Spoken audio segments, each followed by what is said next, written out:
ঈদ মানে আনন্দ, ঈদ মানে খুশি। কিন্তু এই শহরে এমন কিছু মানুষ আছেন যারা নিজেদের দায়িত্ব এবং কর্তব্যের খাতিরে ঈদের আনন্দটা প্রিয়জনদের সাথে ভাগাভাগি করে নিতে পারেন না।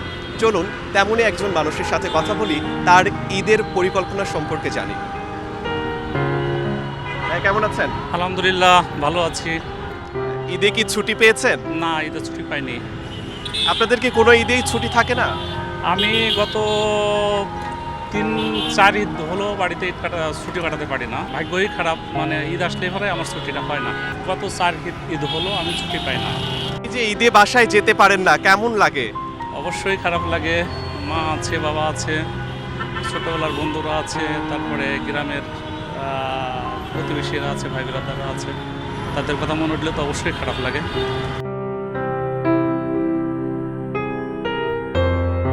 আমি ছুটিতে যেতে পারবো না বিদায় আমার ছোট ভাই ছুটি বাদ করছে রাগ করে যে আপনি যেতে পারবেন না, তাই আমিও যাব না। ঈদের পরে কি বাড়িতে যাওয়ার কোনো পরিকল্পনা আছে?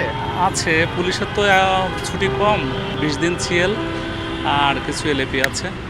এই 20 দিন আমাদের যে কোনো মুহূর্তে যাওয়া যায়, কিন্তু এলএপি ছুটিটা কর্তৃপক্ষ এটা দেখে, তো আমাদের ঊর্ধ্বতন কর্তৃপক্ষরা দেখেন, তারাই এইভাবে তারা ছুটি ছাড়েন, কিন্তু এটা আর্জেন্ট দেওয়া হয় না ছুটিটা। আপনাদের ছুটিগুলো কি শিফট আকারে দেওয়া হয় নাকি কারোরই ছুটি হয় না? না না না না, এটা আমাদের আইন শৃঙ্খলা রক্ষা করার জন্য একটা ভাগ করা হয় যে এতজন মানুষ এই এলাকায় থাকলে পরে, গ্রামে থাকলে পরে আইন শৃঙ্খলা, কিংবা থানাতে থাকলে বা আইন শৃঙ্খলা স্বাভাবিক থাকবে, সেই হিসাবে বিবেচনা করে কর্তৃপক্ষ ছুটিটা দিয়ে থাকেন। এর ভিতরে যার যার ছুটির ভিতরে পড়ে তারাই ছুটি যান। বাসায় কে কে আছেন? বাসাতে আমার ওয়াইফ আছেন আর আমার ছেলে মেয়ে আছেন, আর বাড়িতে মা আছে, বাবা আছে, আর বোন আছে। তাদের কথা খুব মনে পড়ে।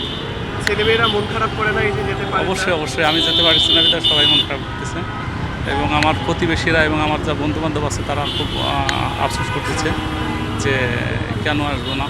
অনেক প্রশ্ন, আমি বলছি যে ডিউটির চাপ বেশি, যেতে পারবো না।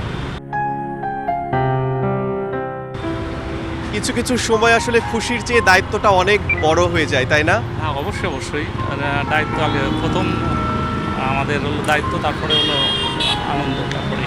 এইবারে ঈদ তাহলে আপনার কিভাবে কাটবে? এই ডিউটি করবো, আবার বাসায় যাবো, আবার ডিউটি করবো, এইভাবে চলে যাবে আর কি।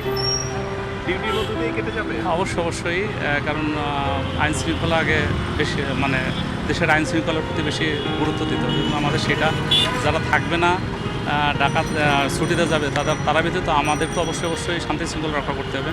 বিশেষ করে ঈদের সময় চুরি, ছিনতাই এগুলো বেশি হয়ে যায়, এটা রক্ষা করার দায়িত্ব তো আমাদেরই।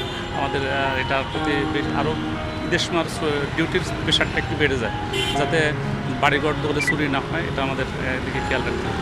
মনটাও খারাপ থাকে, ছুটি যেতে পারলাম না, সবার সাথে ঈদ করতে পারলাম না, আবার ডিউটি, আবার বাসায় যে সময় ঈদ কে না চাই যে তার শিকড়ের সাথে পালন করতে। অবশ্যই চাই যে নারীর টানে বাড়ি করার জন্য সবাই, কিন্তু আমারও তো মন চাই, কিন্তু আমরা তো দায়িত্বের খাতিরে যেতে পারি না, এটা স্বাভাবিক নিয়ম।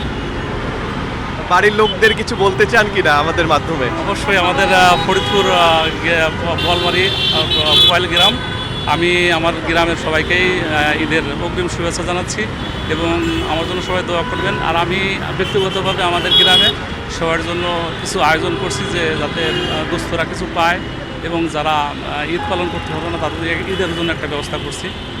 আমি অন্তত 50-40 জন মানুষকে ঈদের উপহার দেওয়ার জন্য একটা ব্যবস্থা করছি। ইতিমধ্যে তাদের হাতে হাতে আমরা এটা পৌঁছাই দেব। এটা একেবারে ব্যক্তি উদ্যোগে? আমাদের কয়েকটা ফ্রেন্ড আছে, এটা মিলে এটা করতেছি। আপনার আমরা 28 জায়গায় 29 এটা দেওয়ার সিদ্ধান্ত নিয়েছি।